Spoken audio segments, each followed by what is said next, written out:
গাজায় যুদ্ধবিরতির পরও ফিলিস্তিনিদের সমর্থনের জন্য আরব ও মুসলিম দেশগুলোর প্রতি আহ্বান জানিয়েছেন তুরস্কের প্রেসিডেন্ট রিসেপ তাইয়েপ এরদোয়ান। রাজধানী আলাস্কায় মন্ত্রিসভার এক বৈঠকে তিনি আহ্বান জানান।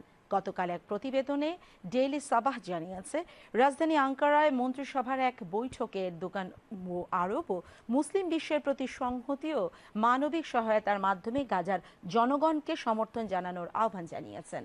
বহুমাত্রিক কূটনৈতিক প্রচেষ্টার মাধ্যমে তুরস্ক সক্রিয়ভাবে যুদ্ধবিরতি চুক্তিতে সহায়তা করেছে উল্লেখ করেন এরদোয়ান।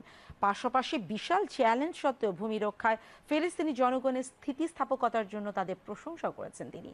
এরদোয়ান কারাগারে বন্দী ফিলিস্তিনিদের জন্য ইসরায়েলের অমানবিক আচরণের বিষয়টিও ইঙ্গিত করে বলেন, ইসরায়েল ও ফিলিস্তিনের মধ্যে জিম্মি বিনিময়ের চিত্র দেখে বোঝা যায় কোন পক্ষ মানুষের জীবন ও মর্যাদাকে মূল্য দেয়। প্রসঙ্গত, দীর্ঘ 15 মাসের আগ্রাসনের পর রোববার বহুল কাঙ্ক্ষিত যুদ্ধবিরতি কার্যকর হয়েছে ফিলিস্তিনের অবরুদ্ধ গাজায়। যুদ্ধবিরতির আলোচনায় মধ্যস্থতা করেছে কাতার, মিশর ও যুক্তরাষ্ট্র। যুদ্ধবিরতির প্রথম দিনে 3 নারী ইসরায়েলি জিম্মিকে মুক্তি দিয়েছে হামাস। এর বিনিময়ে 90 ফিলিস্তিনি বন্দীকে মুক্তি দিয়েছে ইসরায়েলি কর্তৃপক্ষ।